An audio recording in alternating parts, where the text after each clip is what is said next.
everywhere. You should see this. It's amazing. You know, I'm like, well, we need some percussion instruments. Could you grab some of that for me? And he was like, sure. So he went around and picked up a bunch of pieces of the airplane and had them shipped back to me. And we were using them on, you know, as percussion instruments for mostly the first season. And then once the plane kind of disappeared, we stopped using them.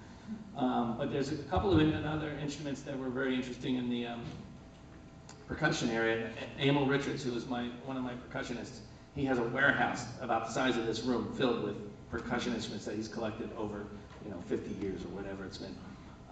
And two of them that I love the most, one is called a flapamba, and it's kind of like a marimba, but it's got these hollow tubes that hang down, so it gives it a more woody kind of a sound. It's a very strange thing, and that's, I don't know if you know the show, but that sound, you know, is a very strange sound. I always love that. So that's one of the, another thing is an onklong, which is these, a metal onklong. Normally they're made out of bamboo, but he has a set that are made out of metal, and they're suspended on this giant rack. And you grab them, and it's almost like out-of-tune bells that you grab them, and they just sound really frightening. And you're supposed to play them melodically, so you can actually do something nice with them, but the way I like to use them is so that they're just like completely insanity. So those two, and then you know, basically the rest of, you know, we have a string section, we have piano and 4 trombones. I didn't want to use any woodwinds because I felt like that would be too islandy in a way, and I didn't want anything on this show to sound familiar or comfortable, you know, because no one in the cast is going to be comfortable. I didn't want anyone at home on their sofas being comfortable. So I tried to create an orchestration that would be different from what you would normally get from an island type of setting. So. Anyone else? You. You talked a bit about you know, working with pre-existing material with the Star Wars attraction. Mm-hmm. You did that also with the Star Trek film, but it seems that like the original Alexander Courage themes came a little bit later, and at the end you had, it was really, if I remember correctly, like your theme and the original Star Trek theme kind of mashed up. It's kind of cool. I don't know if you could talk a little bit about the process of the choices, you know, of where to introduce the original themes. Well, that was a tough thing. I mean, we were, you know, in the very beginning kind of having a lot of conversations about, well, what should we use? Is there any music from the other movies that we would use?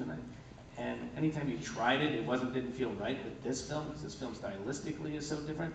And to me, in my mind, like, if you're going to like strip away all the music from Star Trek and hold only one thing in your hand, it would be that original Alexander Courage theme from the original series. You know, to me, that is Star Trek. You know, that melody. And I, you know, knew that at some point we'd have to hint at that somewhere. You know, so really within the body of the film, it's hinted at very lightly, maybe once or twice. I can't even remember. And JJ and I always talked about that, you know, you kind of go through this whole film just getting maybe one hint of it, or maybe two, and then at the very end, on the end credits, smash, it would just hit you with it really big and done in a way that hopefully, you know, you've never heard it, like just big and energetic, and then tie it in with the new theme and do all of that. So, because to us, it wasn't Star Trek until they were all together on the bridge at the end of the film. You know, prior to that, it's we don't know what it is yet. All these people are getting to know each other. They're all finding out how they're going to end up on this ship together on the Enterprise. So until that happened, it really wasn't Star Trek to us. And at that point, at the end, when they take off and Kirk's in the captain's chair, that to us, okay, now it's Star Trek. Again, what we do in the next one, God, I have no idea. It's all going to depend on what the story is. So. Right. So you might use this theme, you might do something. Yeah. Who knows? Right? Yeah. Exactly. Yep. And you had a question? Yeah. Do you maybe have a process for when you get stuck or you feel like you're stuck? You're just not sure where to go next? I rarely get stuck. And I think a lot of that is because working in video games and working on TV, you don't have time to be stuck. You know, you have 2 to 3 days to write and orchestrate a score for something, and that's it. And there's no time to go, well, what should I, let me try another, what should I do? You know, there's no time for that. So that process for me kind of is how I then went into film as well. I like to kind of look at something, come up with an idea and go, that's what I want for that. I'm very particular about what I want for very specific reasons. story reasons, editing reasons, all those things. But usually when I do something, it's very specific and it's never wishy-washy. So I find that there's never a time when I have writer's block or anything like that, because I kind of look at something and just get an idea and go for it. You have to trust kind of what you're doing and just put it out there. And then, you show it to your friends. I show it to JJ, we look at it, and it either works great or we talk about it and maybe adjust some things, but generally it's kind of like boom, boom, boom. I'm very kind of a scheduled person when it comes to that. I want to make sure that it gets done and with enough time, and I have time to kind of just do nothing at night sometimes too. I don't like working around the clock. And then at the back, you? I'd like to know who created music that inspired you as a young boy and now as a contemporary, besides yourself. Like who did you like as a boy? Who do you like now that scored movies? That is a very, very, very long list of people, and a very odd list of people. A lot of it came out of my dad's record collection. My dad had, I loved Louis Prima. I loved Louis Prima. I loved Benny Goodman. Those are people that inspired me to no end when I was a kid. I love John Philip Sousa. I gotta say, I love the guy. The guy could write a march. I love Bernard Herrmann. I love John Barry. I loved, Max Steiner and all the classic. Jerry Goldsmith. God, I love him. And John Williams, of course. I remember my dad handing me the albums of Star Wars, which I still have at home. And I would just listen to that thing on my headphones on a record player over and over and over and over. And I felt like, and that record in particular was the one, I used to just listen to music before and get excited about it, but that record in particular taught me about the orchestra, because they were, in the liner notes, they were talking about, the different instruments that they use and what I remember at some point someone, them mentioning like the French horns take over Luke's theme and this and that, and going, oh, that's what that is, that's a French horn, that sound. And it was the kind of beginnings for me of unwinding what this mystery of the orchestra was. It's like getting a look under the hood of a car that you can go, oh, that's how that engine works.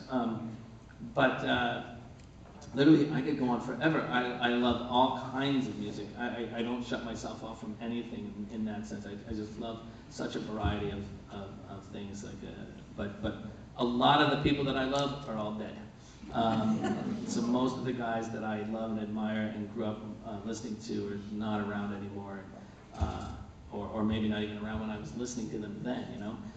So I tend to have a very kind of big. The past is a huge thing for me. I love reaching into the past and learning from the people. Right now, who's out there, it's a hard thing, because I don't get to listen as much as I used to. Because the last thing I want to do after I'm done writing is go and listen to music. I'd rather just, play Hot Wheels with my son, or pull apart the Lego with the other son, or something like that. So, yeah. Anyone else? You? The other you? At the back? Yes, you. Yep. I'm curious about the modern day scoring environment amongst composers and the kinds of things that you're asked to do with producers and different expectations about how things should sound. I'm thinking about what things were like in the early 80s, where you would have E-level movies and some things that weren't necessarily high-level pictures that had phenomenal scores, and yet nowadays it seems like there's a prevalence or a trend toward a particular sound for a big Hollywood movie. You seem to have been very fortunate working with either J.J. Abrams or the guys at Pixar, where they really love music and they allow the composer to write great stuff. Maybe I'm wrong about this, but it seems like that doesn't seem to be the case, at least right now, for a lot of stuff. No, I think you're right. I think you're right about that. Absolutely. And, for me, I've only ever worked with people who think about music in the way that I think about it. If I found that I was in a situation with people that didn't think that way, I wouldn't do it. I wouldn't work with them. I wouldn't take the job, or I wouldn't. Because for me, it's like, no, this is what I want to do, and if they're not going to be on board with that, I'm not going to take it just because it's a job. I don't want to ever do that. So I've, over the years, kind of collected this group of friends who are essentially soundtrack geeks,